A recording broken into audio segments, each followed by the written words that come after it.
Meu maior presente seria se você sumisse, sua velha inútil. Essas palavras saíram da boca do meu próprio filho, no dia do aniversário dele, na frente de todos os nossos convidados. O tempo pareceu congelar naquele instante. 50 pares de olhos se voltaram para mim, alguns com pena, outros com constrangimento. O garçom que servia o vinho tinto deixou a garrafa suspensa no ar, como se também ele tivesse sido atingido pela crueldade daquelas palavras. Meu nome é Zulmira Pacheco, tenho 68 anos. E aquela noite na churrascaria gaúcha em Copacabana mudou para sempre a relação com meu único filho. Senti o peso daquela humilhação pública como um tapa no rosto. Um tapa dado por aquelas mesmas mãos que um dia foram pequeninas e que eu segurei nos primeiros passos, nas primeiras febres, nos primeiros medos. Felipe sempre foi um menino mimado, confesso. Talvez eu tenha errado ao compensar a ausência do pai dele, meu marido Antônio, que nos deixou quando o menino tinha apenas 7 anos. Talvez tenha sido meu erro transformar aquela criança carente em um adulto que acreditava que o mundo, e principalmente sua mãe, devia tudo a ele. Naquela noite, ele estava comemorando seus 35 anos. Eu havia chegado mais cedo para verificar se tudo estava conforme solicitado. Os arranjos de flores nas cores favoritas dele, o bolo de chocolate com nozes que ele amava desde criança, a reserva do salão privativo com vista para o mar.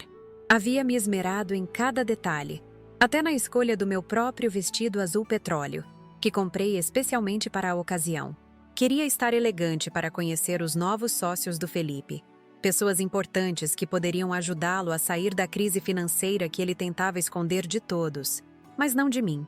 Antônio, meu falecido marido, costumava dizer que eu tinha um sexto sentido para perceber quando algo não ia bem. E eu sabia que os negócios de Felipe estavam afundando. As ligações apressadas, o olhar fugidio quando falávamos de dinheiro, as desculpas para não me visitar aos domingos como era costume. Minha nora Beatriz tinha se tornado ainda mais fria e calculista, se é que isso era possível. Até meu netinho Lucas parecia estar mais retraído, como se o clima pesado em casa o afetasse. A festa estava indo bem, pelo menos aparentemente. Os convidados circulavam entre as mesas, rindo, bebendo, comentando sobre política e futebol. Geraldo Peixoto, meu ex-sócio da fábrica têxtil, veio me cumprimentar com um beijo no rosto e perguntou como eu estava lidando com a aposentadoria. Minha irmã Odete, sempre crítica, analisava cada detalhe da decoração com aquele olhar de quem procura defeitos. Jurema, minha antiga funcionária, sentou-se ao meu lado e segurou minha mão com carinho genuíno. Eu tinha um segredo guardado para aquela noite. Na minha bolsa, um envelope contendo documentos que poderiam salvar os negócios de Felipe. Durante anos, vivi modestamente em minha casa no Jardim Botânico, enquanto investia sabiamente o dinheiro da venda da fábrica. Poucos sabiam do meu patrimônio considerável. Felipe acreditava que eu vivia apenas de uma pequena aposentadoria. Estava enganado. Planejava fazer um brinde especial e anunciar que venderia minha casa para injetar capital na empresa dele. Não por ele merecer, sabia que não, mas por amor ao meu neto. Não queria que Lucas crescesse vendo o pai fracassar. E talvez, apenas talvez, esse gesto pudesse aproximar Felipe novamente de mim. Quando chegou o momento dos parabéns, todos se reuniram em volta da mesa principal. Meu filho, vestido com um terno caro demais para quem está falido, parecia tenso. Beatriz, ao lado dele, exibia joias que custaram meses de economia minha, presentes que dei a ela nas tentativas frustradas de ganhar seu afeto. Lucas estava sentado no colo do pai, seus olhinhos brilhando com a expectativa do bolo e dos presentes. Fui a primeira a me levantar para fazer um brinde. Meus dedos tremiam levemente quando ergui a taça de champanhe. Quero fazer um brinde ao meu filho Felipe. Comecei, sentindo a voz embargada pela emoção. Desde pequeno, você sempre foi determinado, persistente. Lembro-me de quando caía da bicicleta e levantava sem chorar, decidido a tentar novamente até conseguir. Essa força é o que vai te ajudar a superar qualquer obstáculo, meu filho. E quero que saiba que sua mãe... Foi então que ele me interrompeu. Seu rosto estava vermelho, talvez pelo vinho, talvez pela pressão que carregava nos ombros. Ele se levantou bruscamente, quase derrubando o pequeno Lucas do colo. Mãe, por favor, ele disse entre dentes, mais alto o suficiente para que os mais próximos ouvissem. Não preciso dos seus conselhos antiquados. Não preciso que você fique relembrando histórias da minha infância na frente dos meus colegas de trabalho. Senti como se uma pedra de gelo descesse pela minha garganta. O silêncio começou a se formar ao nosso redor, como ondas que se afastam depois de uma pedra jogada na água. Felipe, eu só queria... E então ele explodiu. As palavras que saíram da boca dele foram como punhais afiados, cada um encontrando um lugar vulnerável no meu coração. Sabe qual seria o melhor presente de aniversário para mim, mãe? Meu maior presente seria se você sumisse, sua velha inútil. O mundo pareceu parar. Vários suspiros de surpresa ecoaram pelo salão. Vi Beatriz sorrir discretamente, como se aprovasse aquele comportamento. Geraldo desviou o olhar, constrangido. Odete balançou a cabeça com uma expressão que dizia claramente: eu sempre soube que isso aconteceria.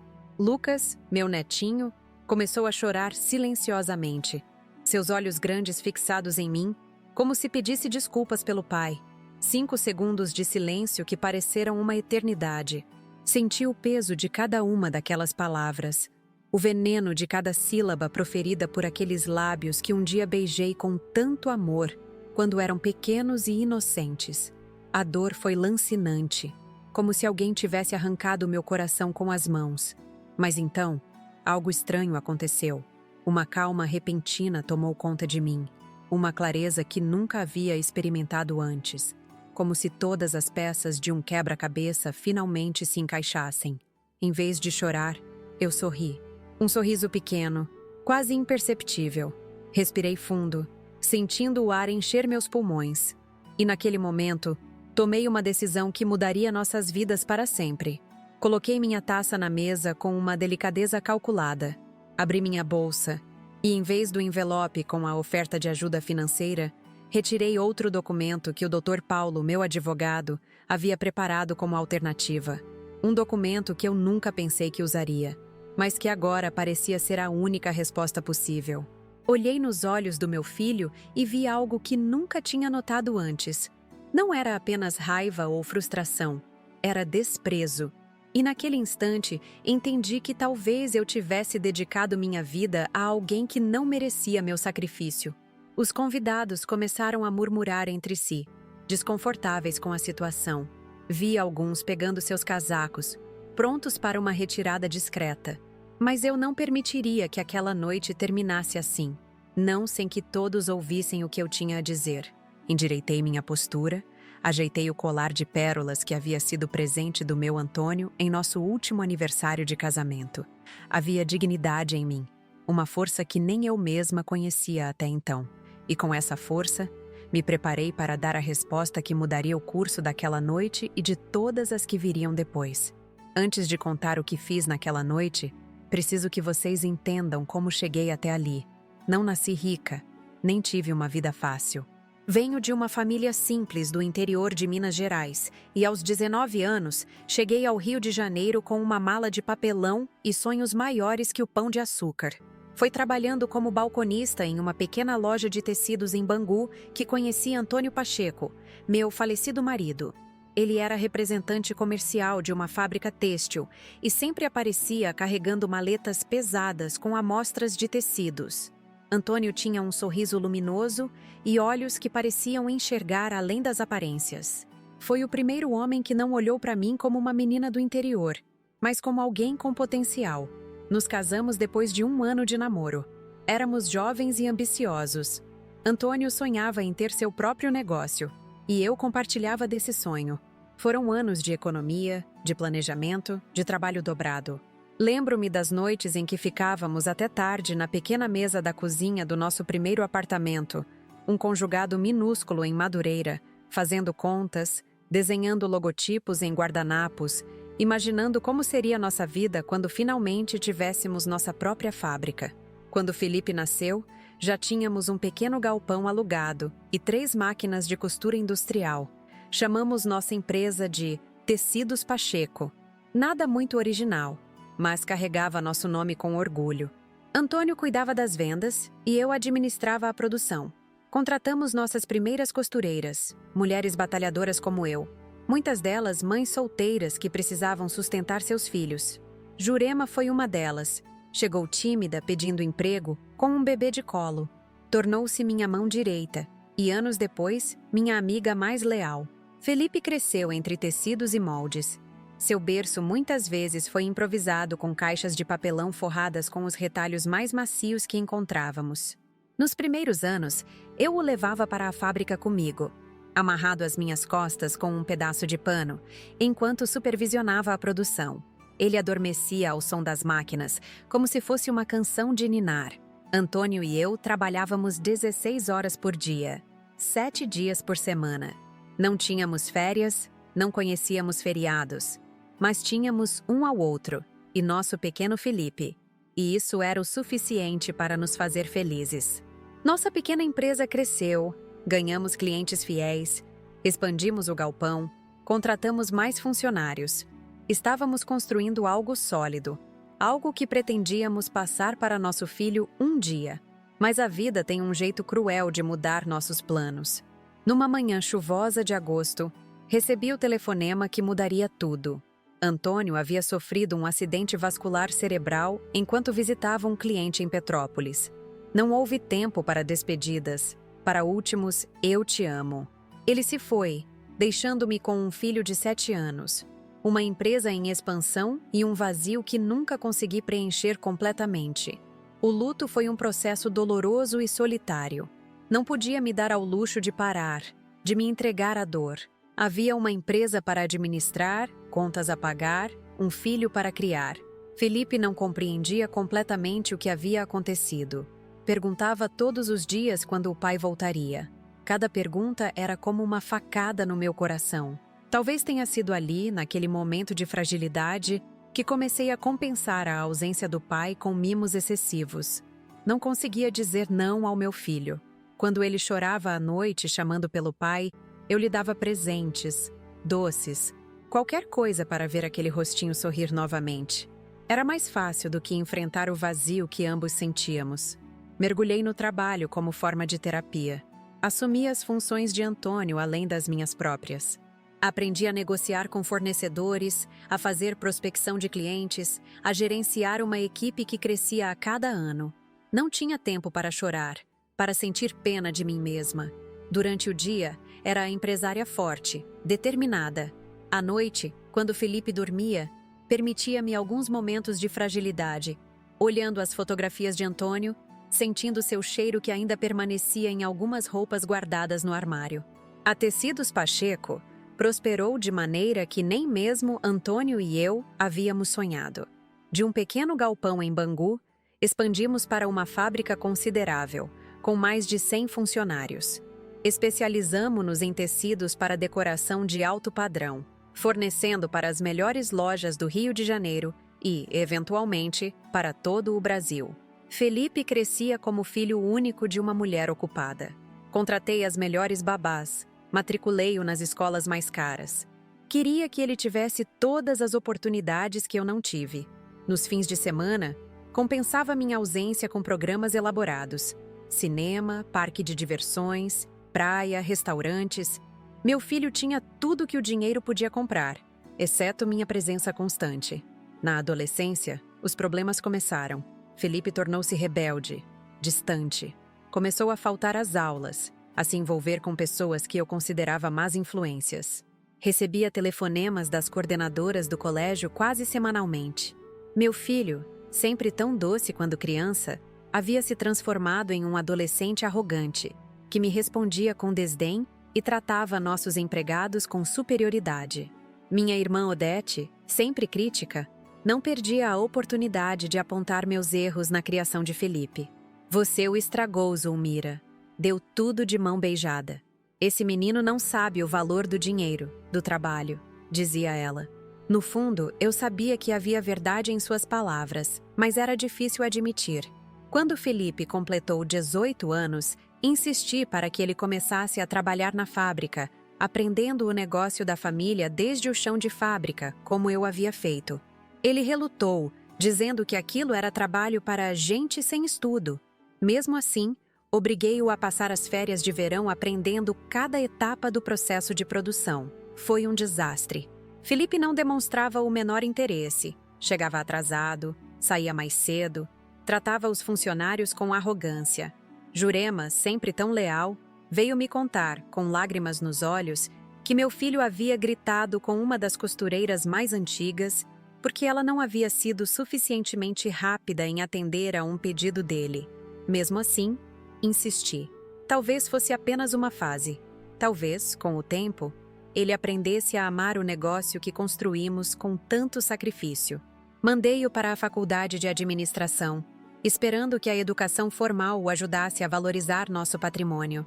Na universidade, Felipe conheceu Beatriz, uma estudante de direito de família tradicional, mas sem dinheiro. Ela era linda, inteligente e extremamente ambiciosa. Desde o início, percebi que seu interesse no meu filho estava mais ligado ao sobrenome Pacheco e ao que ele representava financeiramente do que a qualquer afeição genuína. Mas Felipe estava apaixonado, cego para o que parecia óbvio para mim. Casaram-se assim que se formaram. Dei-lhes como presente um apartamento em Ipanema, um investimento considerável e uma posição de diretor na empresa para Felipe.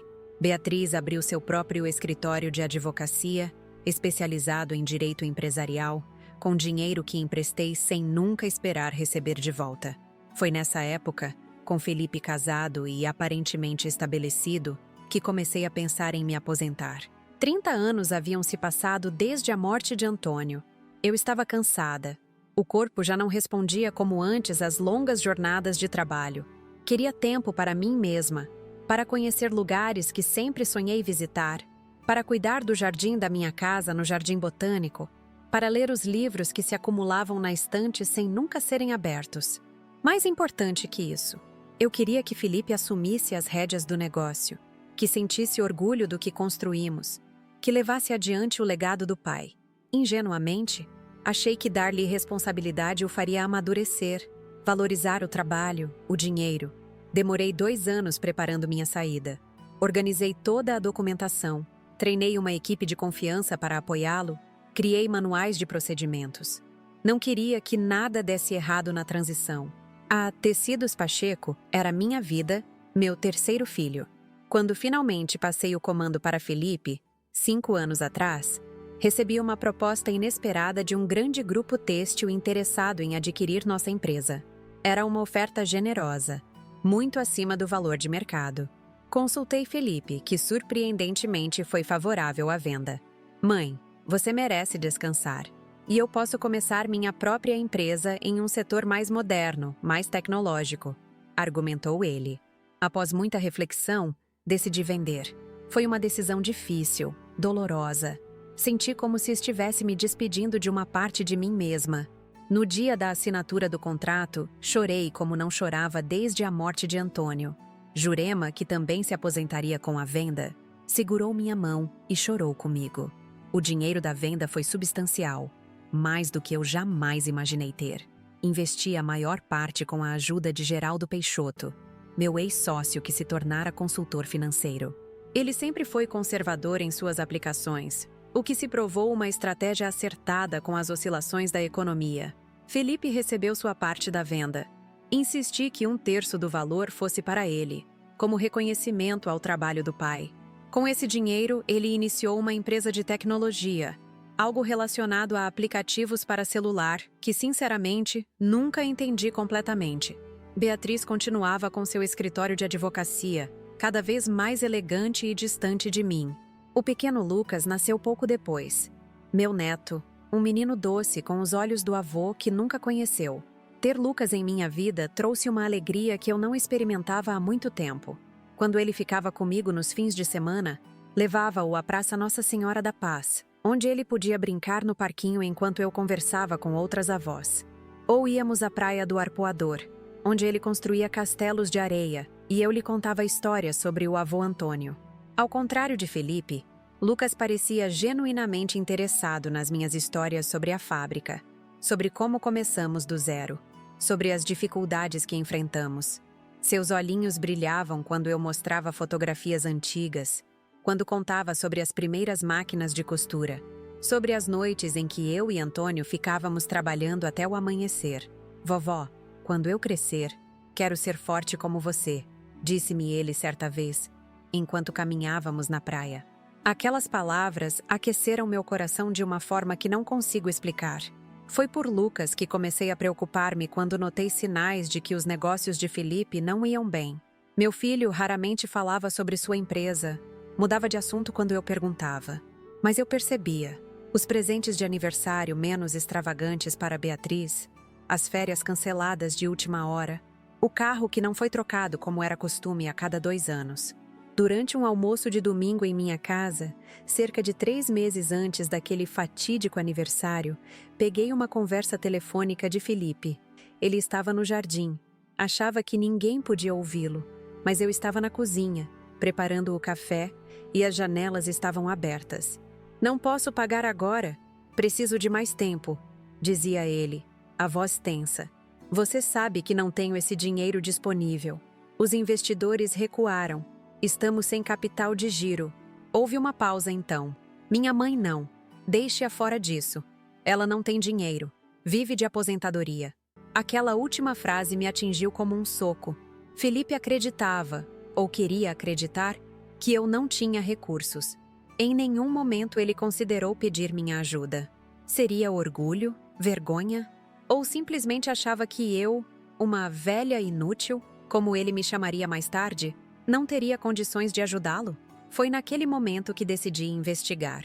Liguei para Geraldo Peixoto. Pedi informações sobre a empresa de Felipe. Como consultor financeiro respeitado no mercado, ele tinha acesso a dados que eu não conseguiria obter sozinha. A informação que recebi foi alarmante. A empresa de Felipe estava afundada em dívidas. Havia processos trabalhistas em andamento, credores batendo a porta. Marquei um encontro discreto com o Dr. Paulo Rezende, meu advogado de confiança no centro do Rio. Seu escritório ficava em um prédio histórico, com vista para a Baía de Guanabara. Contei-lhe tudo. Pedi orientação. Dona Zulmira, a senhora tem 2 opções, disse-me ele, ajustando os óculos de armação fina. Pode ajudar seu filho financeiramente, quitar as dívidas, injetar capital na empresa, ou pode deixar que ele enfrente as consequências de sua má administração. Ponderei por semanas. Como mãe, meu instinto era proteger, ajudar, resolver os problemas de Felipe como sempre fiz.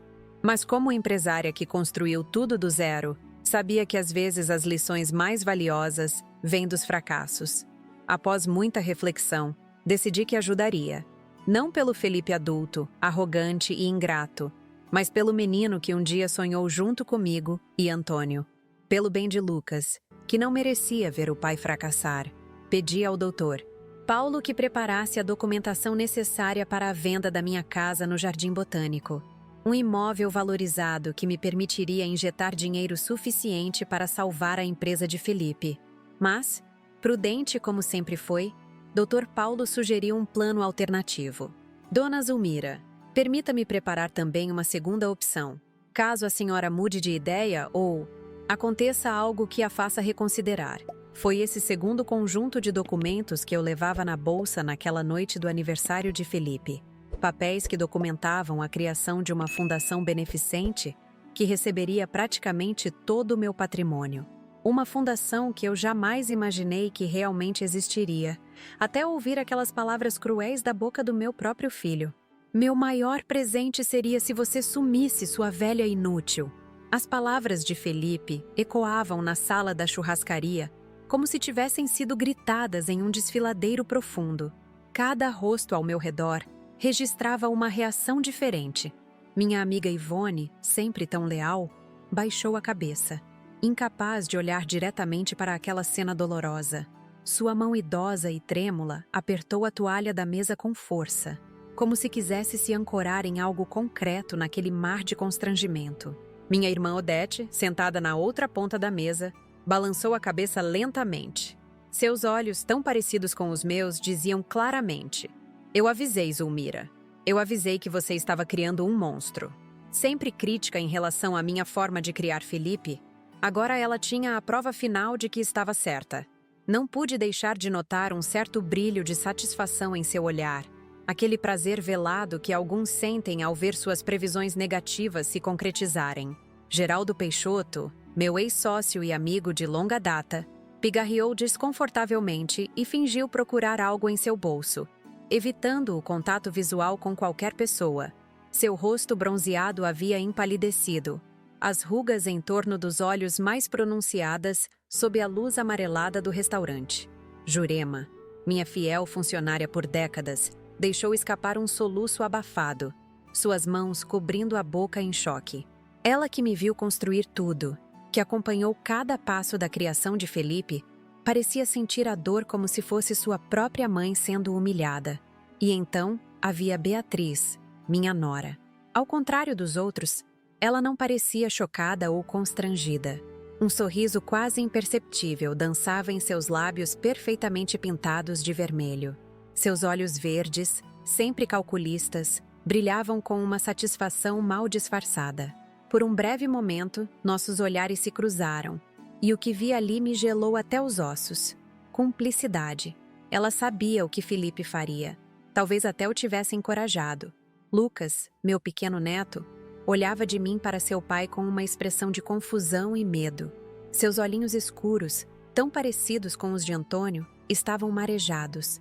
Aquele menino sensível, de apenas 8 anos, parecia compreender a gravidade do momento, mesmo sem entender completamente as palavras. Quanto aos sócios e possíveis investidores de Felipe, suas expressões variavam entre o choque e o desconforto. Um deles, um senhor de cabelos grisalhos que havia sido apresentado como diretor de um banco de investimentos, fechou lentamente sua pasta de couro, como quem encerra um assunto antes mesmo de começá-lo. O silêncio que seguiu aquelas palavras horríveis parecia pesar toneladas. O barulho dos talheres cessou. As conversas paralelas morreram. Até o garçom, com uma bandeja de bebidas, havia congelado no lugar, como uma estátua em um museu de cera. Era como se o tempo tivesse parado, esperando por minha reação. E qual seria minha reação? Aos 68 anos, depois de uma vida de trabalho, de sacrifícios, de amor incondicional por aquele filho ingrato, como eu deveria responder a tamanha humilhação? Senti o calor subindo pelo meu pescoço, tingindo minhas bochechas. Meu coração batia tão forte que pensei que todos poderiam ouvi-lo. Em um reflexo quase involuntário, minha mão direita se ergueu, pairando no ar por um segundo. Seria tão fácil, tão instintivo desferir um tapa naquele rosto arrogante. O mesmo rosto que eu beijei milhares de vezes quando criança, que sequei lágrimas, que vi sorrir quando ganhava presentes de Natal. O mesmo rosto que agora me olhava com desdém, como se eu fosse apenas um incômodo, um obstáculo em seu caminho. Mas algo me impediu. Não foi medo, nem mesmo consideração pelo lugar público. Foi uma voz, quase um sussurro dentro de mim, que soava estranhamente como a de Antônio. Dignidade, Zulmira. Mantenha sua dignidade. Então, para a surpresa de todos, principalmente a minha própria, eu sorri.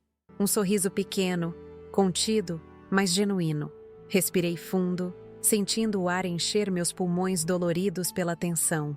E nesse momento de clareza cristalina, tomei minha decisão. Com movimentos deliberadamente lentos, coloquei minha taça de champanhe sobre a mesa. Abri minha bolsa de couro azul, presente de aniversário que Felipe e Beatriz me deram 3 anos atrás. Provavelmente comprada com meu próprio dinheiro, pensei com ironia. Ignorei o envelope com a proposta de ajuda financeira e, em vez disso, peguei o outro conjunto de documentos que o Dr. Paulo havia preparado como plano alternativo. Gostaria de fazer um brinde também, disse eu, minha voz surpreendentemente firme. Posso? Felipe pareceu momentaneamente desarmado. Ele esperava lágrimas. Um escândalo, talvez, ou uma saída dramática. Não aquela calma, aquele controle. Olhou rapidamente para Beatriz, como se buscasse orientação. Ela deu de ombros. Seu sorriso de satisfação agora misturado com uma pontinha de confusão. À vontade, mãe, respondeu ele secamente, voltando a sentar-se. Afinal, ainda é meu aniversário. Levantei-me com cuidado.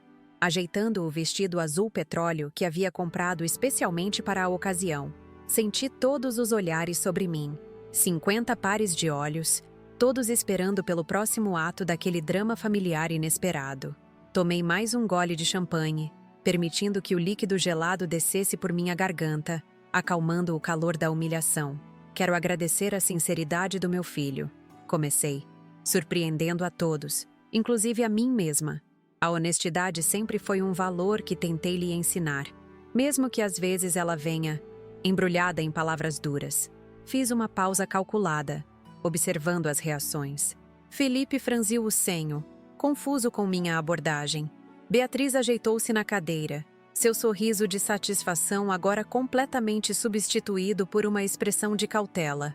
Jurema enxugou discretamente uma lágrima com o guardanapo de pano.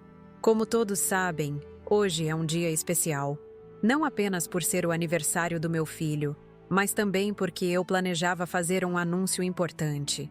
Mantive os olhos fixos em Felipe enquanto falava. Eu ia comunicar que venderia minha casa no Jardim Botânico para ajudar nos negócios do Felipe. Negócios que, apesar de ele tentar esconder de todos, não vão nada bem. Um murmúrio percorreu a mesa. Os sócios e investidores trocaram olhares significativos. Felipe empalideceu visivelmente, seu rosto passando do vermelho da raiva para um branco doentio em questão de segundos. Beatriz agarrou o braço dele com força, suas unhas perfeitamente manicuradas afundando na manga do paletó caro. "Mãe, não é o momento para..." começou ele. Mas eu ergui a mão, silenciando-o como costumava fazer quando ele era criança e falava fora de hora. "Deixe-me terminar, Felipe. Você já teve sua vez de falar. Agora é a minha." Surpreendentemente, ele obedeceu, recostando-se na cadeira com uma expressão de derrota que nunca havia visto em seu rosto antes. Continuei, sentindo uma estranha sensação de poder crescer dentro de mim. Mas percebi que posso fazer algo muito melhor com o dinheiro que guardei a vida inteira. Fiz um gesto sutil para o Dr. Paulo, que estava sentado discretamente em uma mesa próxima. Ele levantou-se, aproximando-se com uma pasta de couro preta. Meu advogado gentilmente trouxe os documentos que preparamos como alternativa. Dr. Paulo, sempre impecável em seu terno cinza, entregou-me a pasta com um leve aceno de cabeça. Abria lentamente, revelando os papéis cuidadosamente organizados. "Estes são os documentos oficiais da Fundação Antônio Pacheco para Idosos Desamparados", anunciei, erguendo os papéis para que todos pudessem ver os carimbos e selos oficiais. "Uma organização sem fins lucrativos que acabo de criar em homenagem ao meu falecido marido, para ajudar pessoas idosas que foram abandonadas por suas famílias ou que vivem em situação de vulnerabilidade." O silêncio que se seguiu foi absoluto. Pude ouvir o tilintar de talheres em mesas distantes, o barulho abafado da cozinha, até mesmo o som da minha própria respiração. Todos os meus bens, minha casa, meus investimentos, minhas economias de uma vida inteira, serão transferidos para esta fundação. Após a minha morte, a administração passará para um conselho independente, composto por pessoas que realmente valorizam o respeito aos mais velhos. Olhei diretamente para Felipe, sem raiva, sem acusação, apenas com uma firme determinação. "Este é o meu presente para você, filho. Uma lição sobre respeito e dignidade." As implicações daquela declaração começaram a se registrar nos rostos ao redor da mesa. Ninguém sorria agora. Nem mesmo Odete, que parecia dividida entre a satisfação de me ver finalmente impondo limites e o choque pela radicalidade da minha decisão. Os sócios e investidores de Felipe observavam com interesse renovado, mas de uma natureza totalmente diferente.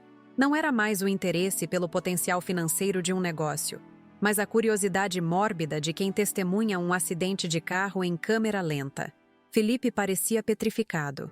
Sua boca abria e fechava sem emitir som, como um peixe fora d'água.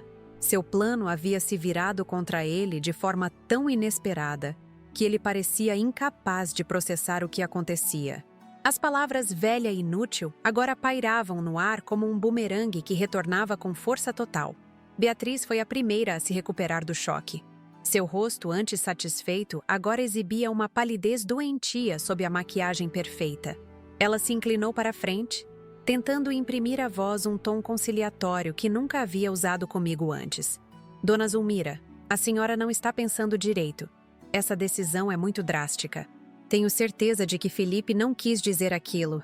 Foi apenas o estresse dos negócios falando mais alto. Não é, querido? Ela cutucou Felipe, que ainda parecia em estado de choque. É claro que não quis dizer aquilo, mãe. Balbuciou ele finalmente, sua voz desprovida da arrogância anterior. Foi só um momento. Você sabe como ando tenso ultimamente. Vamos conversar com calma, em outro momento. Só nós três. Olhei para aqueles dois rostos familiares que de repente pareciam o de estranhos. Como pude ser tão cega por tanto tempo? Como não percebi a manipulação, a falsidade, o interesse puramente material por trás de cada gesto, cada palavra? Os papéis já foram assinados, respondi calmamente, devolvendo os documentos à pasta. O registro em cartório foi feito ontem. É irrevogável. Aquela última palavra caiu como uma sentença final. Irrevogável. Como a morte de Antônio. Como o tempo que passou e não volta mais. Como o amor de mãe que dei sem medida e que agora parecia ter sido desperdiçado. Felipe levantou-se bruscamente, derrubando a cadeira atrás dele. Seu rosto estava contorcido por uma mistura de raiva e desespero. Ele apontou o dedo para mim, tremendo visivelmente. Você não pode fazer isso. É o meu dinheiro também. Meu pai construiu aquela empresa junto com você. Tenho direito à minha parte. Doutor. Paulo deu um passo à frente, interpondo-se discretamente entre mim e meu filho enfurecido. Sua voz calma e profissional cortou o ar tenso. Senhor Pacheco, o senhor já recebeu sua parte quando a empresa foi vendida há 5 anos. 1/3 do valor total, como sua mãe fez questão na época. O que Dona Zulmira faz com o dinheiro dela é prerrogativa exclusiva dela. Um dos potenciais investidores, um homem de seus 50 anos com um ar distinto, levantou-se calmamente, abotoando o paletó. Acho que nossa reunião de negócios terá que ser reagendada, Sr. Pacheco. Ou talvez nem seja necessária. Ele me cumprimentou com um leve aceno de cabeça. Senhora, meus parabéns pela iniciativa. O mundo precisa de mais pessoas como a senhora. Um por um, os outros homens de negócios seguiram seu exemplo, levantando-se, despedindo-se educadamente, evitando olhar diretamente para Felipe. Em questão de minutos, metade da mesa estava vazia. Felipe parecia diminuir fisicamente a cada pessoa que saía. Sua postura altiva deu lugar a ombros caídos. Seu rosto arrogante agora mostrava as linhas do desespero. Beatriz segurava seu braço, sussurrando urgentemente em seu ouvido. Mas ele a afastou com um gesto brusco. Acabou, disse ele mais para si mesmo do que para qualquer outra pessoa. Acabou tudo. Foi então que notei Lucas, parado ao lado da cadeira do pai, observando tudo com seus olhos grandes e assustados. Meu pequeno neto parecia tão perdido, tão confuso com aquela explosão de emoções adultas. Meu coração apertou-se. Ele não tinha culpa de nada disso. Era apenas uma criança inocente pega no fogo cruzado de ressentimentos e mágoas acumulados por anos. Abaixei-me lentamente, ficando na altura dos olhos dele. Abri os braços em um convite silencioso. Por um momento, ele hesitou, olhando de mim para seu pai, como se pedisse permissão. Então, ignorando o olhar furioso de Felipe, Lucas correu para meus braços, enterrando o rostinho em meu peito. Vovó, não fica triste, sussurrou ele, sua voz abafada pelo tecido do meu vestido. Eu te acho a melhor vovó do mundo. Aquelas palavras simples, ditas com a honestidade que só uma criança possui, fizeram mais para curar a ferida aberta pelas palavras de Felipe do que qualquer vingança poderia fazer. Abracei meu neto com força, sentindo suas lágrimas molharem meu vestido. Sobre a cabeça dele, meus olhos encontraram os de Felipe. Não havia mais raiva ali, apenas uma tristeza profunda, uma compreensão tardia do que havia feito, do que havia perdido. Por um instante, vi novamente o menino que ele foi um dia, o filho que chorava no meu colo quando se machucava, que me dava desenhos no Dia das Mães, que me olhava com admiração quando eu resolvia problemas que pareciam impossíveis. Não é tarde demais para mudar, Felipe, disse suavemente, ainda abraçada a Lucas. Nunca é tarde demais para aprender o que realmente importa na vida. Ele não respondeu, mas algo em seu olhar mudou. Uma pequena fissura apareceu na máscara de arrogância e materialismo que ele usava há tanto tempo. Uma semente de dúvida, talvez. Ou, quem sabe, de arrependimento. Levantei-me, ainda segurando a mão de Lucas. Olhei ao redor, para os rostos familiares que haviam testemunhado aquele momento de virada na minha vida. Ivone me ofereceu um sorriso de apoio. Jurema enxugava lágrimas silenciosas. Até Odete parecia vagamente orgulhosa, como se finalmente eu tivesse feito algo que ela aprovava. A festa acabou para mim.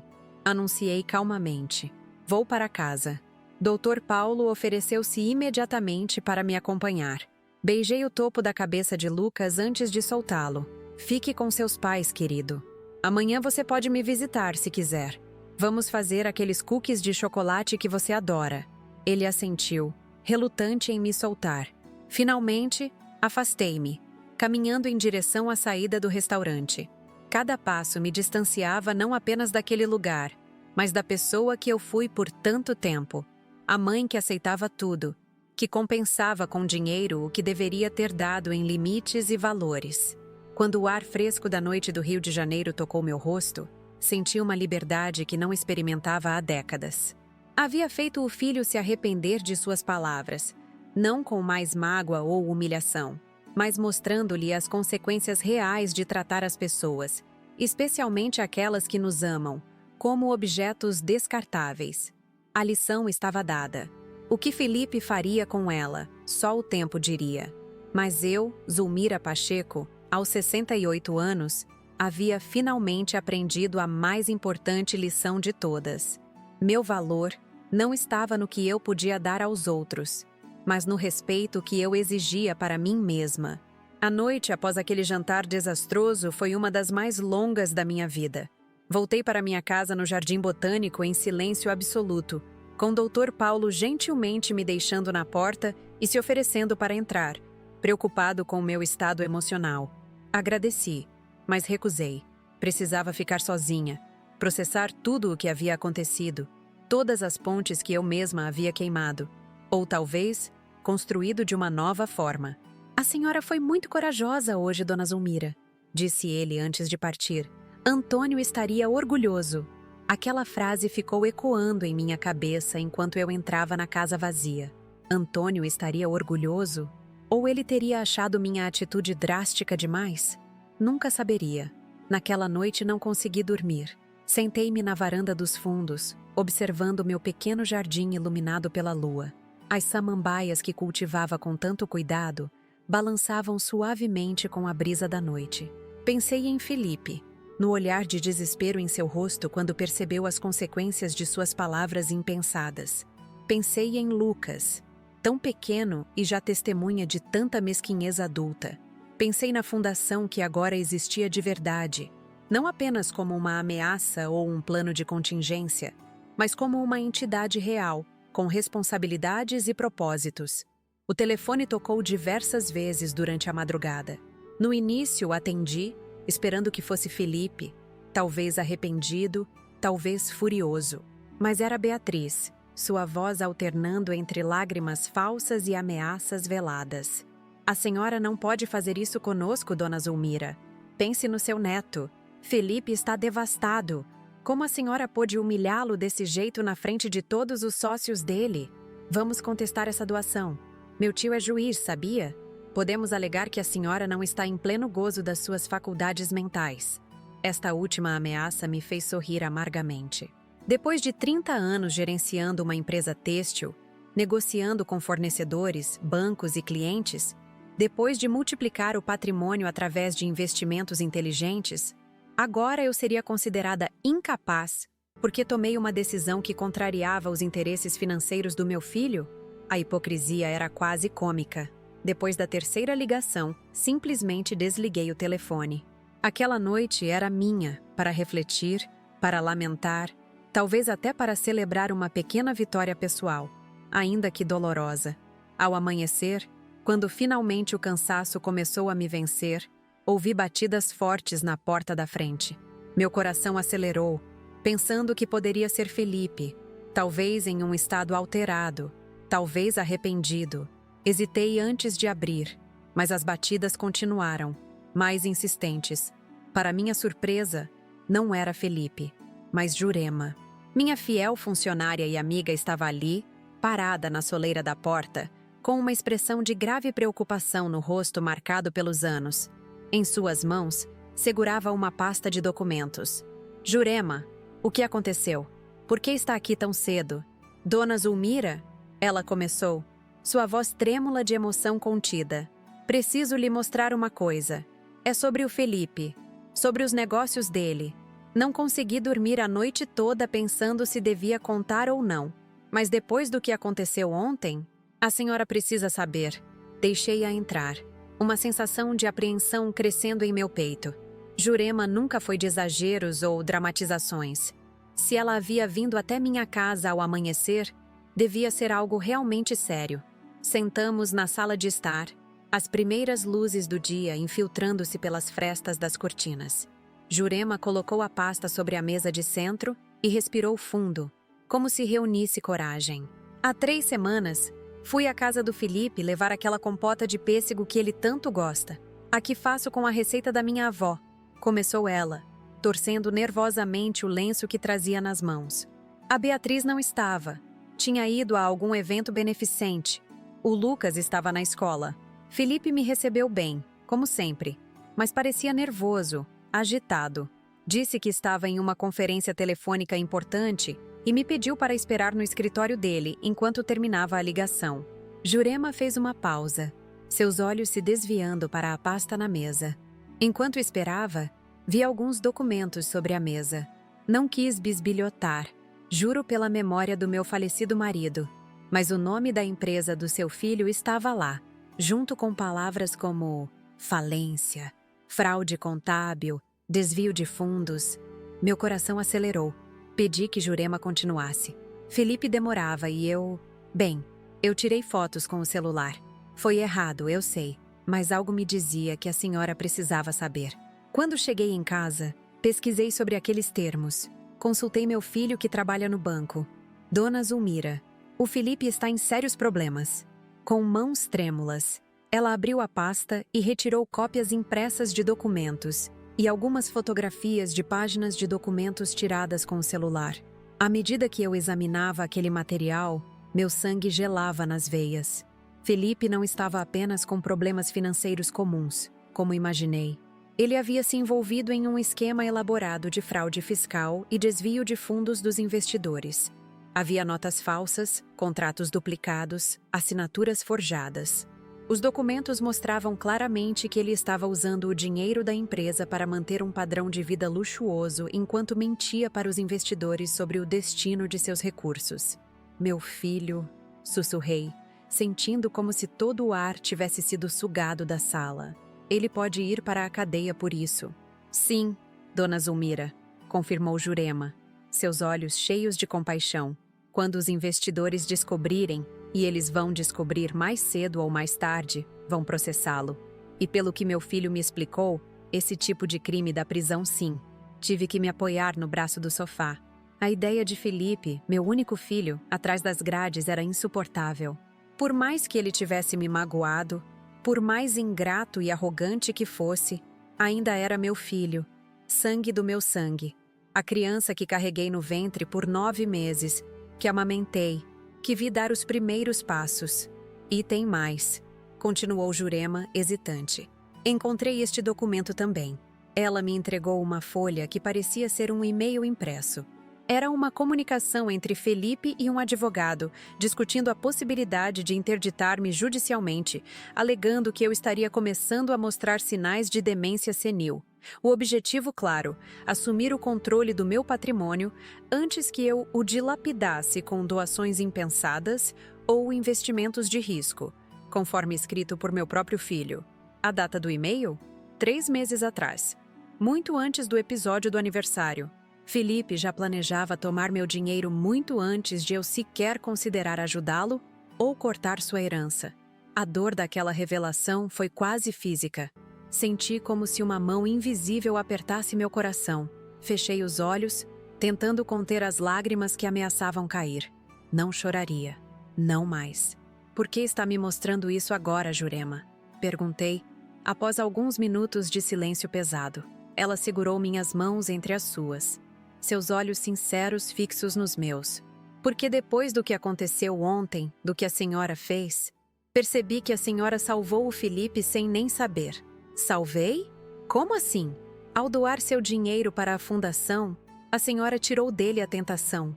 Se ele tivesse acesso à fortuna da senhora, como planejava conseguir com a interdição, usaria para cobrir os rombos da fraude, para continuar enganando os investidores, afundando-se cada vez mais no crime. Agora, ele vai ter que enfrentar as consequências dos seus atos, assumir a responsabilidade. Vai ser doloroso, vai ser difícil, mas talvez seja a única chance dele de se redimir, de se tornar um homem de verdade, como o pai dele era. As palavras de Jurema fizeram um estranho sentido. Sem querer, sem saber, minha decisão impulsiva, movida pela mágoa das palavras cruéis de Felipe, havia, na verdade, protegido-o de um destino muito pior. Se eu tivesse seguido meu plano original e vendido a casa para ajudá-lo, estaria financiando atividades criminosas, tornando-me cúmplice, ainda que involuntariamente. E se ele tivesse conseguido me interditar, como planejava, teria acesso a todo o meu patrimônio, podendo usá-lo para aprofundar ainda mais o buraco em que se metera. A fundação que criei havia, ironicamente, protegido tanto o meu dinheiro quanto o próprio Felipe de seus piores instintos. O que faço agora, Jurema? Perguntei, sentindo-me subitamente exausta, como se tivesse envelhecido 10 anos naquela noite. A senhora já fez o que precisava ser feito, respondeu ela, apertando minhas mãos com carinho. Agora é deixar que Felipe aprenda com os erros dele. Se ele vier procurar a senhora, com arrependimento sincero, a senhora decide se perdoa ou não. Mas o dinheiro está seguro agora. Vai ajudar muita gente através da fundação. Não vai financiar crime, nem luxo desnecessário. Naquela manhã, enquanto o sol se erguia completamente sobre o Rio de Janeiro, fiz uma ligação para o Dr. Paulo. Expliquei a situação, mostrei os documentos trazidos por Jurema, pedi sua orientação profissional. Ele ficou em silêncio por vários segundos após examinar tudo. Dona Zulmira, sua decisão de criar a fundação foi providencial, disse ele finalmente. Se a senhora tivesse ajudado financeiramente seu filho, poderia ter sido considerada cúmplice quando a fraude viesse à tona. E acredite, esse tipo de esquema sempre vem à tona, mais cedo ou mais tarde. O que acontecerá com Felipe? Isso depende dele agora. Se ele confessar voluntariamente, devolver o que puder aos investidores, colaborar com as autoridades, pode conseguir um acordo judicial mais brando. Prisão domiciliar, talvez, ou uma pena reduzida. Mas se tentar acobertar, se os investidores descobrirem por conta própria e o denunciarem, as consequências serão muito mais severas. Agradeci ao Dr. Paulo e desliguei. Fiquei sentada na sala, olhando para as fotos de família espalhadas pelas paredes e prateleiras. Fotos de Felipe criança, adolescente, adulto, fotos do casamento dele com Beatriz, fotos do pequeno Lucas desde bebê. Uma família que parecia perfeita nas imagens congeladas, mas que agora se revelava construída sobre mentiras, ganância e aparências. O telefone tocou novamente. Olhei para o identificador de chamadas. Era Felipe.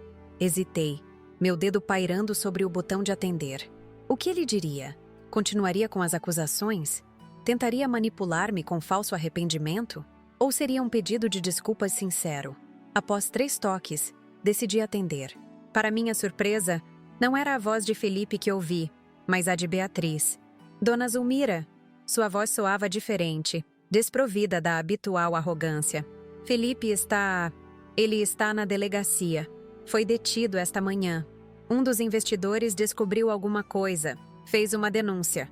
Estou com o Lucas. Ele está assustado. Não para de chorar e pergunta pelo pai. Não sei o que fazer. A frieza calculista havia dado lugar a um desespero genuíno. Pela primeira vez desde que a conheci, Beatriz parecia vulnerável, humana. O que você quer que eu faça, Beatriz? Perguntei, mantendo a voz neutra. Eu Eu não tenho a quem recorrer. Minha família, bem, eles nunca aprovaram meu casamento com Felipe. Sempre disseram que ele era arrogante, que não duraria. Ela deu uma risada amarga. Parece que estavam certos no final das contas. Ainda não respondeu minha pergunta. Um suspiro profundo do outro lado da linha. O Lucas quer ficar com a senhora. Ele está aqui do meu lado, insistindo que quer ir para a casa da avó. Ele não deveria estar sozinho com uma mãe histérica enquanto o pai está sendo interrogado na polícia. Pensei em meu netinho, tão pequeno, tão inocente em meio a todo aquele caos adulto. Ele não tinha culpa dos erros dos pais. Não merecia sofrer as consequências. Traga-o aqui, disse finalmente. Ele pode ficar comigo o tempo que for necessário. Obrigada. A voz de Beatriz falhou. Estaremos aí em 1 hora. Desliguei o telefone e imediatamente comecei a preparar o quarto de hóspedes para Lucas. Troquei os lençóis. Coloquei um ursinho de pelúcia que guardava para quando ele dormia em minha casa. Separei alguns livros infantis na mesa de cabeceira. Queria que ele se sentisse seguro, acolhido, amado. Enquanto arrumava o quarto, refleti sobre as reviravoltas daquelas últimas 24 horas. De humilhada publicamente à criadora de uma fundação beneficente. De mãe rejeitada à guardiã temporária do neto. De vítima a, inadvertidamente, salvadora do próprio filho que a insultara. A vida tinha um estranho senso de ironia. Felipe havia me chamado de velha inútil. E agora eu era o único porto seguro para seu filho enquanto ele enfrentava as consequências dos próprios atos. Havia dito que seu maior presente seria eu, sumir, e agora provavelmente daria tudo para ter meu apoio, meu dinheiro, minha influência para livrá-lo da situação em que se metera. Exatamente 1 hora depois, a campainha tocou. Quando abri a porta, Lucas praticamente se jogou em meus braços, soluçando. Abracei-o com força, sentindo seu pequeno corpo tremer contra o meu. Por cima da cabeça dele, vi Beatriz parada na soleira, uma mala pequena na mão, o rosto sem maquiagem, os olhos vermelhos de tanto chorar. Só trouxe o essencial, disse ela, estendendo-me a mala. Roupas, escova de dentes, o elefantinho de pelúcia que ele não dorme sem. Vovó! A voz de Lucas era quase inaudível contra meu peito. O papai fez uma coisa muito ruim? É por isso que os policiais levaram ele? Meu coração se apertou. O que dizer? Como explicar a uma criança de 8 anos que seu pai havia cometido crimes, que poderia ir para a cadeia? Seu pai cometeu alguns erros, querido, respondi, optando pela sinceridade dosada. Agora ele precisa conversar com as autoridades para resolver isso. Mas você não precisa se preocupar. Vai ficar tudo bem. Ele vai voltar para casa? Vamos torcer para que sim, logo logo. Beatriz observava nossa interação com uma expressão complexa. Uma mistura de gratidão, inveja e algo mais que não consegui identificar. Ela pigarreou, ajeitando nervosamente a bolsa no ombro. Preciso ir à delegacia agora. O advogado está me esperando lá. Vá, respondi. Lucas estará bem aqui comigo. Ela fez um movimento hesitante, como se quisesse dizer mais alguma coisa, mas acabou apenas acenando com a cabeça e se virando para sair. Antes que ela alcançasse o portão, chamei. Beatriz? Ela parou, olhando por cima do ombro. Se precisar de qualquer coisa, para o Lucas, quero dizer, pode me ligar, a qualquer hora. Um lampejo de surpresa passou por seus olhos, seguido por algo que parecia quase gratidão. Ela assentiu em silêncio e partiu, deixando-me sozinha com meu neto, que ainda se agarrava a mim como se eu fosse sua tábua de salvação em um mar revolto. Naquela tarde, enquanto preparava cookies de chocolate para Lucas, uma tentativa de trazer alguma normalidade a um dia tão turbulento, percebi que a vida havia me dado uma segunda chance. Não de corrigir os erros que cometi na criação de Felipe, mas de influenciar positivamente a vida de Lucas, de mostrar-lhe valores como honestidade, trabalho duro, respeito. E talvez, apenas talvez, através de Lucas, até mesmo Felipe pudesse aprender essas lições, quando saísse dessa situação difícil que ele mesmo criara. Enquanto observava meu neto lambendo a colher de massa de cookie, seu rostinho já mais relaxado, menos tenso, tive uma certeza. A fundação que criei num impulso de mágoa e vingança agora tinha um propósito ainda mais significativo. Não seria apenas para ajudar idosos desamparados, mas também para mostrar a Lucas e a Felipe que o dinheiro pode construir, não apenas ostentar, pode transformar vidas, não apenas comprá-las. O que começou como um ato de retaliação se transformara, sem que eu planejasse, em um legado de amor e sabedoria. As 3 semanas seguintes à detenção de Felipe foram um turbilhão de emoções, descobertas e adaptações. Lucas se instalou em minha casa como se sempre tivesse morado ali, ocupando o quarto que eu mantinha para suas visitas ocasionais, agora transformado em seu espaço permanente. Para uma criança de 8 anos, ele demonstrava uma resiliência impressionante, embora às vezes eu o encontrasse chorando silenciosamente, abraçado ao elefantinho de pelúcia antes de dormir. A rotina que estabelecemos tinha um efeito terapêutico para nós dois. Pela manhã, eu o levava para a escola, o mesmo colégio particular onde Felipe estudou, ironicamente. À tarde, quando ele voltava, fazíamos o dever de casa juntos na mesa da varanda, com o jardim como pano de fundo e o canto dos Ben-Chevis como trilha sonora. Depois, ele tinha tempo livre para brincar enquanto eu preparava o jantar. Foi durante essas tardes tranquilas que Lucas começou a se abrir comigo, revelando aspectos da vida familiar que eu jamais imaginara. "Vovó, lá em casa papai e mamãe brigam muito", disse ele certa tarde, enquanto desenhava na mesa da varanda. "Às vezes tão alto que eu tenho que colocar o travesseiro na cabeça para não ouvir." Continuei regando minhas samambaias, tentando não demonstrar o quanto aquela revelação me afetava. "Sobre o que eles brigam, meu bem?" "Dinheiro, principalmente", respondeu ele, sem levantar os olhos do desenho. "Mamãe sempre diz que não temos o suficiente para o padrão que merecemos. Papai grita que está fazendo o melhor que pode, que ela gasta demais. Aí ela diz que se ele fosse mais esperto como o pai dela, teríamos mais." Cada palavra era como uma pequena facada.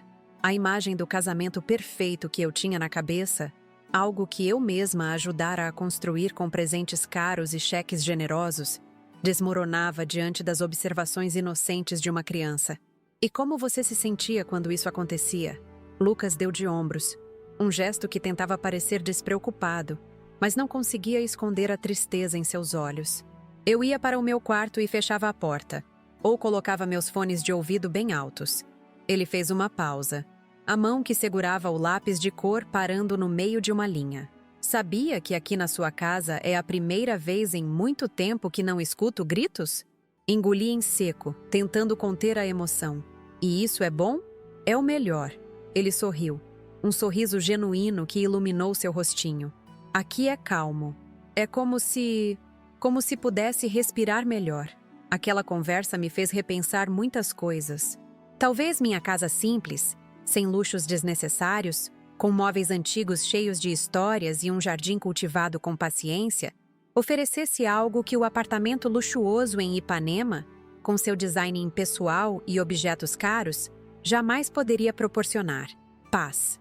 Lucas não era o único que se adaptava a uma nova realidade.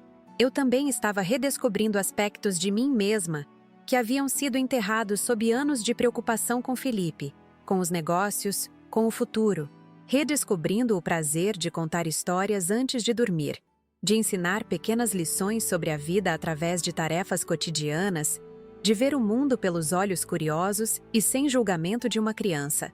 Enquanto isso, as notícias sobre Felipe chegavam fragmentadas, principalmente através de Beatriz, que ligava diariamente para falar com Lucas e, inevitavelmente, acabava me atualizando sobre a situação legal do filho. Felipe havia confessado parte dos crimes após a evidência se tornar esmagadora. Os investidores lesados estavam furiosos, exigindo ressarcimento integral com juros.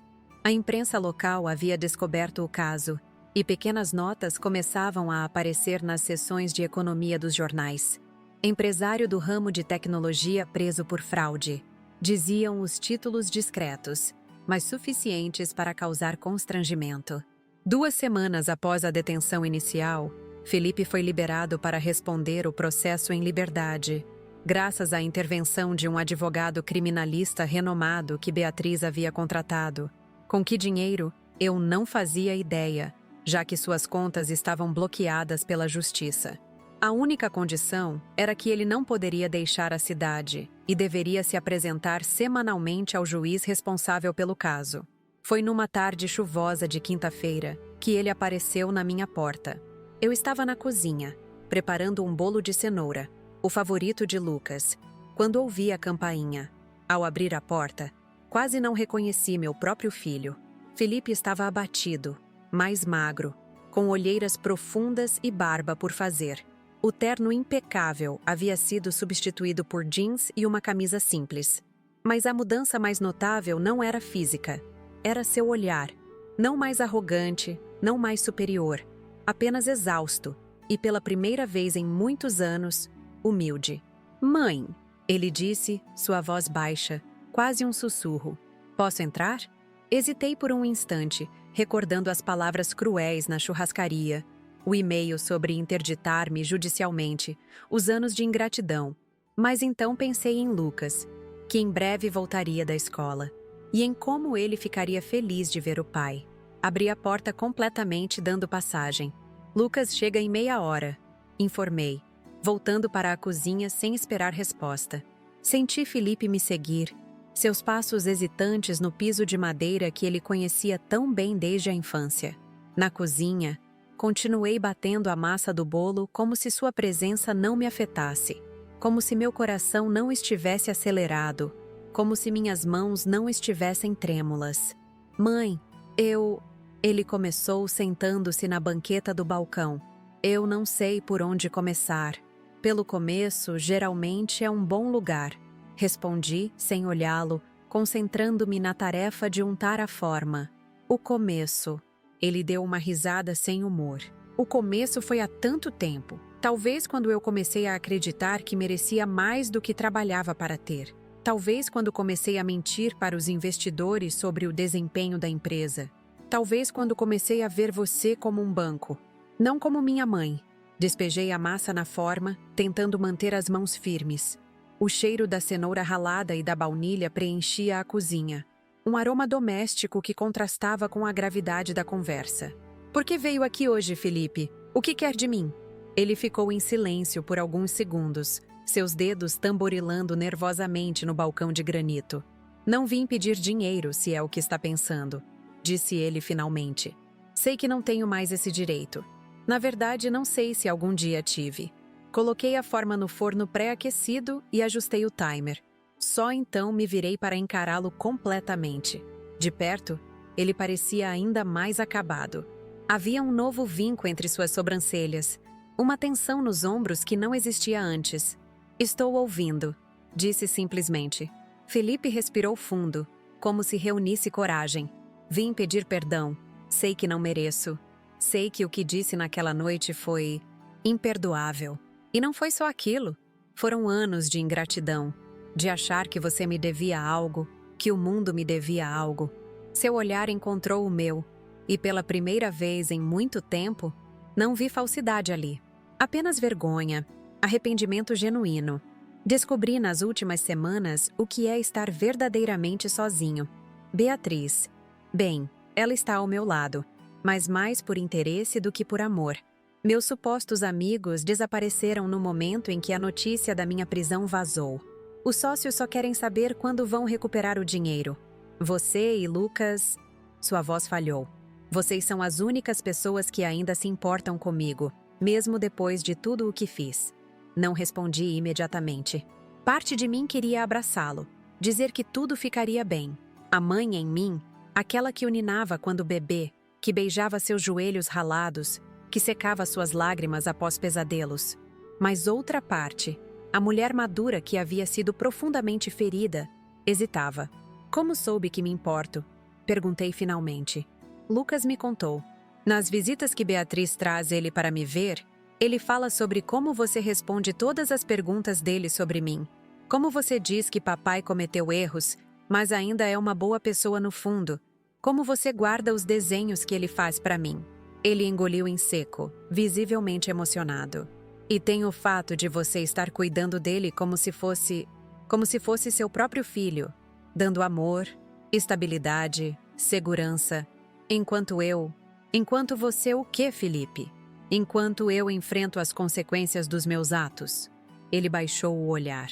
Os advogados dizem que vou pegar entre 3 e 5 anos. Talvez com possibilidade de regime semiaberto se colaborar plenamente. Estou vendendo tudo o que posso para tentar ressarcir os investidores. O apartamento, os carros, as joias de Beatriz, o que ela não escondeu, pelo menos. A campainha tocou, interrompendo nossa conversa. Olhei para o relógio da cozinha. Era a hora exata em que Lucas voltava da escola, acompanhado pela motorista do transporte escolar. É ele, disse, removendo o avental. Vou atender. Quando abri a porta, Lucas estava lá, mochila nas costas, o uniforme escolar um pouco amarrotado depois de um dia de atividades. Seu rostinho se iluminou ao me ver. Vovó, hoje a gente fez um experimento com vulcões na aula de ciências. Foi muito legal. O da Maria explodiu tanto que sujou o teto e a professora. Ele parou no meio da frase, seus olhos se arregalando ao ver quem estava parado na porta da cozinha. Pai! Gritou, largando a mochila no chão e correndo em direção a Felipe. Meu filho se ajoelhou, abrindo os braços para receber aquele pequeno corpo cheio de energia. Lucas praticamente se jogou nele, quase derrubando-os no processo.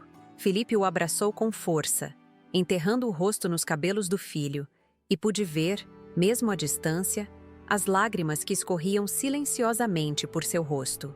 Você voltou para casa? Vai morar aqui com a vovó e comigo agora? Perguntava Lucas, entusiasmado, afastando-se apenas o suficiente para olhar o pai nos olhos. Felipe lançou-me um olhar rápido, incerto sobre como responder. Fiz um leve aceno com a cabeça, dando-lhe permissão para ser honesto. Não, campeão, respondeu ele gentilmente. Papai está com alguns problemas para resolver. Problemas que eu mesmo criei. Mas vim visitar você, saber como está, se está se comportando bem com a vovó. Estou sim. Vovó disse que sou o melhor ajudante de cozinha que ela já teve. E a gente está fazendo bolo de cenoura hoje. Felipe sorriu, um sorriso triste, carregado de perda e arrependimento. Que bom. Lembra que era meu favorito quando eu era criança? Sim, vovó me contou. Ela conta muitas histórias sobre você quando era pequeno. O timer do forno tocou, trazendo-me de volta à realidade prática. Por que vocês dois não vão para a varanda enquanto eu termino o bolo? Lucas, mostre ao seu pai os desenhos que você fez esta semana. Lucas puxou a mão de Felipe, ansioso para mostrar suas criações. Antes de sair da cozinha, meu filho me lançou um olhar carregado de gratidão. Não apenas por aquele momento com Lucas, percebi, mas por tudo, por cuidar de seu filho, por não envenená-lo contra o pai, por manter viva a memória de um Felipe melhor do que o que ele havia se tornado. Quando servi o bolo de cenoura na varanda, os três sentados à mesa que havia comprado especialmente para as refeições ao ar livre, senti uma estranha paz. Não era o fim dos problemas. Felipe ainda enfrentaria a justiça. Lucas ainda teria que lidar com a ausência do pai. Eu ainda teria que administrar mágoas profundas. Mas era um início. Uma pequena luz no fim de um túnel que parecia infinitamente escuro há apenas algumas semanas. Sabe, Lucas, disse Felipe, enquanto saboreava o bolo. Sua vovó fazia esse mesmo bolo para mim quando eu voltava da escola, exatamente com esta mesma cobertura de chocolate. Algumas coisas nunca mudam, mas outras mudam, respondi, surpreendendo a mim mesma com a serenidade na minha voz. E às vezes, a mudança é necessária. Felipe assentiu, compreendendo o significado mais profundo das minhas palavras. Sim, às vezes é. Após aquela visita, uma nova dinâmica se estabeleceu. Felipe vinha ver Lucas 2 vezes por semana, sempre respeitando meu espaço, sempre demonstrando uma humildade que eu jamais vira nele antes. Nunca ficava para jantar a menos que eu explicitamente o convidasse. Nunca trazia presentes caros, apenas pequenas lembranças significativas.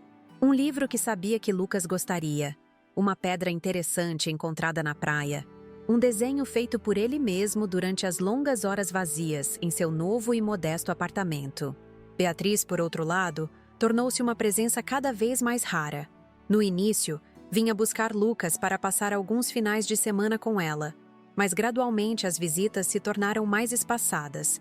Ela havia conseguido um emprego em um grande escritório de advocacia, dizia estar ocupada, construindo uma carreira independente. Lucas voltava dessas visitas mais quieto, mais retraído, e demorou algumas semanas até que ele me contasse o motivo. "Mamãe tem um amigo novo que vai lá em casa", disse ele uma noite enquanto eu escovava seus dentes. "Ele usa terno como o papai usava, mas tem um relógio muito grande e brilhante, e fala alto." Não precisei de muita imaginação para entender o que estava acontecendo. Beatriz, pragmática como sempre, já estava procurando um novo provedor. Agora que Felipe não podia mais sustentar o estilo de vida ao qual ela se acostumara. Não a julguei. Cada um lida com as adversidades à sua maneira. Mas meu coração se apertou por Lucas, mais uma vez pego no meio das complicações dos adultos. No segundo mês após a criação da Fundação Antônio Pacheco, recebi uma ligação de Geraldo Peixoto, meu ex-sócio que havia se tornado consultor financeiro. "Zulmira, você não vai acreditar no que aconteceu", disse ele, sua voz transmitindo uma excitação genuína. "Sua fundação acaba de receber uma doação anônima de R$500 mil. Fiquei atônita. R$500 mil? Mas quem? "O doador pediu anonimato, mas deixou uma mensagem para ser entregue a você pessoalmente. Vou passar aí ainda hoje para lhe entregar." Quando Geraldo chegou, algumas horas depois, entregou-me um envelope lacrado. Dentro, havia apenas um cartão com poucas palavras escritas em uma caligrafia que reconheci imediatamente. "Para ajudar idosos desamparados por suas famílias. E para ensinar meu filho o valor do trabalho honesto. J. Jurema." Minha fiel funcionária durante 30 anos, que sempre viveu modestamente em uma casa simples em Bangu, que criou sozinha um filho que agora trabalhava em um banco. Liguei para ela imediatamente, ainda em choque. "Jurema, não posso aceitar.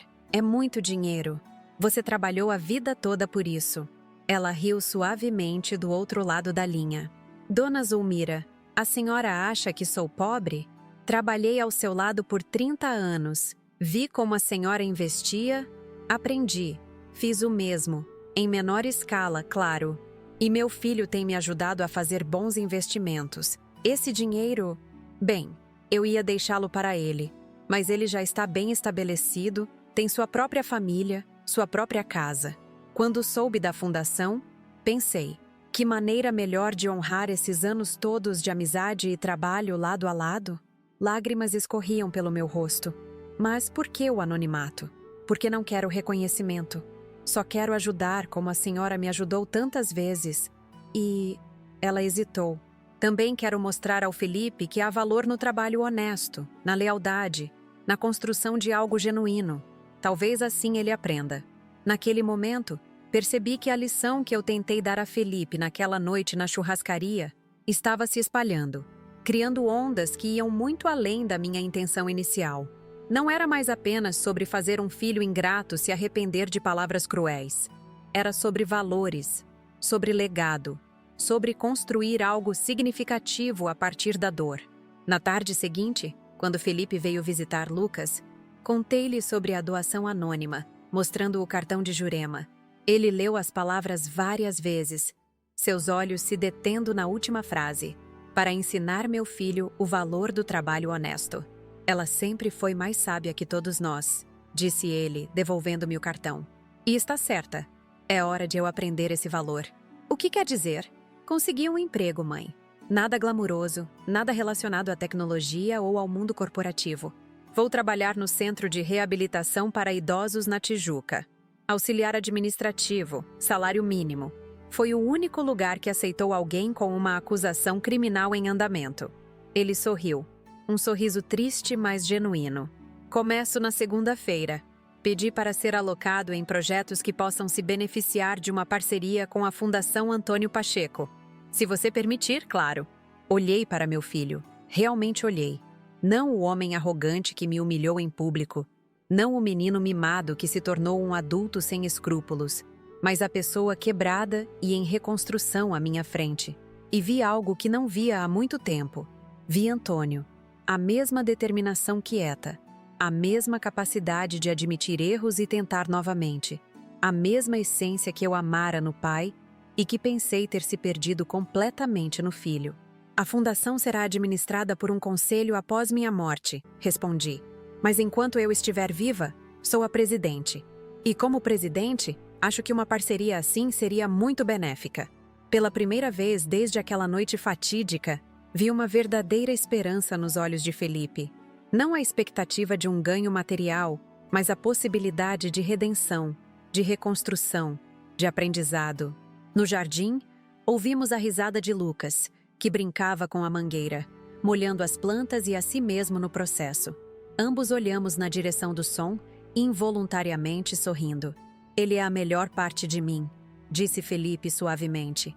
Quero que ele cresça vendo o pai que escolhe o caminho difícil e honesto, não o caminho fácil e desonesto.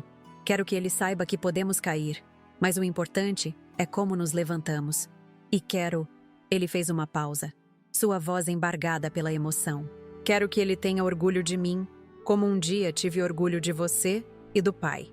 Naquele momento, sob o sol da tarde que banhava meu pequeno jardim, percebi que minha resposta impulsiva naquela noite de aniversário, um ato nascido da dor e da humilhação, havia se transformado em algo muito maior. Havia salvo meu filho de um caminho de destruição, garantido um futuro digno para meu neto, e criado um legado que ajudaria pessoas verdadeiramente necessitadas. Seu maior presente seria se eu sumisse, você disse, falei, sem acusação na voz, apenas constatando um fato. Mas talvez o verdadeiro presente tenha sido eu ficar, e fazer você se lembrar de quem realmente é. Hoje, 3 anos depois daquela noite fatídica na churrascaria em Copacabana, olho para trás e vejo como uma única frase cruel mudou completamente o rumo das nossas vidas. Meu maior presente seria se você sumisse, sua velha inútil. Palavras que saíram da boca do meu próprio filho e que, ironicamente, acabaram nos salvando. A Fundação Antônio Pacheco para Idosos Desamparados é agora uma realidade consolidada no Rio de Janeiro. Começamos com um projeto piloto em Bangu, próximo ao local onde nossa antiga fábrica têxtil funcionava. E hoje já temos 3 centros de acolhimento espalhados pela cidade. Atendemos mais de 200 idosos mensalmente, oferecendo não apenas abrigo para aqueles que foram abandonados por suas famílias, mas também atividades culturais, atendimento médico e, principalmente, dignidade. Felipe cumpriu sua promessa. Depois de passar um ano como auxiliar administrativo no Centro de Reabilitação para Idosos, ele completou um curso técnico em gestão de projetos sociais e hoje coordena um dos centros da Fundação. A pena judicial foi reduzida para serviço comunitário e restituição financeira aos investidores lesados. Um processo lento que consumirá boa parte da sua renda pelos próximos 15 anos. Mas ele nunca reclamou, nem uma única vez. A transformação do meu filho não foi instantânea nem fácil. Houve recaídas, momentos de frustração em que o antigo Felipe ameaçava ressurgir. Mas cada vez que isso acontecia, bastava um olhar para Lucas para que ele se recompusesse. A determinação de ser um exemplo melhor para o filho acabou sendo sua âncora nos momentos mais difíceis. Beatriz, como eu suspeitava, não permaneceu ao lado de Felipe quando percebeu que a vida de luxo havia acabado definitivamente. O divórcio foi rápido e relativamente tranquilo. Ela estava ansiosa para seguir adiante com seu novo parceiro, um advogado bem-sucedido que podia proporcionar o padrão de vida que ela considerava merecido. A guarda de Lucas foi estabelecida de forma compartilhada, mas ele passa a maior parte do tempo comigo e com Felipe, que agora mora em um pequeno apartamento alugado a 2 quadras da minha casa. A relação entre mãe e filho, que parecia irremediavelmente quebrada naquela noite, foi reconstruída lentamente, tijolo por tijolo, dia após dia. Não é perfeita, nunca será, mas é honesta, baseada em respeito mútuo e no reconhecimento dos erros do passado. Quando olho para Felipe hoje, vejo novamente traços do homem íntegro que Antônio teria orgulho de chamar de filho. Quanto a mim, descobri uma nova fase da vida que jamais imaginei. Aos 71 anos, presido uma fundação respeitada, dou palestras sobre empreendedorismo social e, mais importante, tenho tempo de qualidade com meu neto, que agora tem 11 anos e mostra uma sensibilidade e compaixão raras para sua idade. Ele quer ser médico quando crescer, para ajudar as pessoas como a vovó, diz sempre. A doação anônima de Jurema foi apenas o começo. Outros antigos funcionários da Tecidos Pacheco, inspirados por seu exemplo, também fizeram contribuições.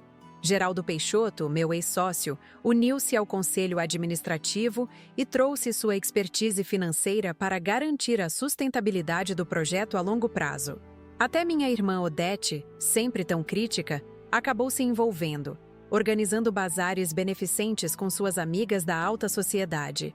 O que começou como um ato impulsivo de defesa própria, transformou-se em um movimento que tocou muitas vidas, criou oportunidades e, principalmente, restaurou a dignidade, tanto para os idosos atendidos pela Fundação, quanto para minha própria família.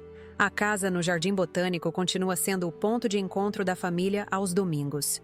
O jardim, agora ainda mais exuberante graças à dedicação de Lucas, que descobriu uma paixão por plantas, serve de cenário para almoços que reúnem não apenas família, mas também amigos, funcionários da Fundação e alguns dos idosos que atendemos. Frequentemente, durante essas reuniões, olho ao redor e penso em como a vida dá voltas. Como palavras ditas com raiva podem, paradoxalmente, levar a um bem maior. Como a dor pode ser transformada em propósito. Como nunca é tarde demais para recomeçar, para redimir-se, para construir algo significativo a partir das ruínas. Felipe nunca mais me chamou de velha inútil. Na verdade, recentemente, durante a inauguração do terceiro centro da Fundação, ele fez um discurso emocionado em que me chamou de a mulher mais útil que já conheci, que transformou uma ofensa em legado. Confesso que chorei, não de tristeza ou mágoa como naquela noite, mas de um orgulho e gratidão que palavras não conseguem expressar. Se você está assistindo a este vídeo, quero que saiba que nunca é tarde para mudar o rumo da sua história. Nunca é tarde para transformar dor em propósito, mágoa em ação positiva. Tenho 71 anos e estou vivendo os anos mais produtivos e significativos da minha vida. A idade é apenas um número. O que importa é o que fazemos com o tempo que temos. Esta é apenas uma das muitas histórias que compartilho aqui no canal Vovó Lembrou. Histórias reais, vividas com toda a intensidade que apenas a experiência dos anos pode proporcionar. Histórias que carregam lições, que inspiram, que mostram que podemos ser protagonistas da nossa própria jornada. Não importa a idade. Se esta história tocou você de alguma forma, peço que deixe seu like, se inscreva no canal e ative as notificações. Seus comentários são extremamente importantes para mim. Quero saber se você já passou por situação semelhante, se já teve que tomar atitudes difíceis com pessoas que ama, se conseguiu transformar uma situação negativa em algo positivo. Fazer estes vídeos dá muito trabalho. Organizar as memórias, reviver momentos difíceis, transformar experiências pessoais em narrativas que possam ajudar outras pessoas. Tudo isso exige tempo, dedicação e coragem. Por isso, se puder, apoie o canal através do Valeu Demais, uma forma de doação que nos ajuda a cobrir os custos de produção e nos permite trazer mais vídeos diariamente. Cada contribuição, por menor que seja, faz uma enorme diferença e nos permite continuar compartilhando histórias que podem inspirar e transformar vidas. No próximo vídeo, contarei outra história marcante da minha vida. Uma história de perda, superação e redescoberta que aconteceu quando eu tinha 60 anos e achava que minha vida já estava completamente definida. Você não vai querer perder. Lembre-se, nunca somos velhos demais para recomeçar, para impor respeito, para ensinar lições valiosas. E às vezes, as palavras que mais nos machucam podem se tornar o impulso para a nossa maior transformação. Obrigada por assistir até aqui. Aqui é Zulmira Pacheco, e este foi mais um episódio do canal Vovó Lembrou. Nos vemos no próximo vídeo.